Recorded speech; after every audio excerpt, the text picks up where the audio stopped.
អានេះយើងដាក់ហើយ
យើងមកពីលើកទី2សូមអង្គ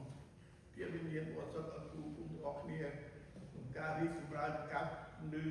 អត់ទូគុំរបស់ជួយយកមួយអស់នេះរហូតដល់ចុងក្រោយជីវិតទូគុំរបស់គ្នាអរគុណណាស់ទូគុំមកទីតាមសូមអរគុណពួករបស់គឺវាបានពុទ្ធិសាអរគុណឲ្យសូមអង្គថែសាការពារគាត់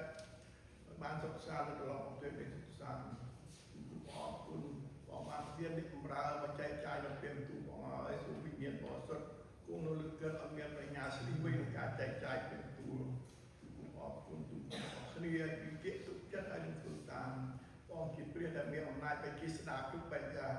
នៅលើផែនដីខាងសួគ៌អង្គពីពេលដែលទូគុំទីពឹងអ្នកអាស្រ័យបងឲ្យពេលទៅពេលថ្ងៃទូគុំតែទីពឹងបងគ្រប់ពេលគ្រប់កង្ហារដែលទូ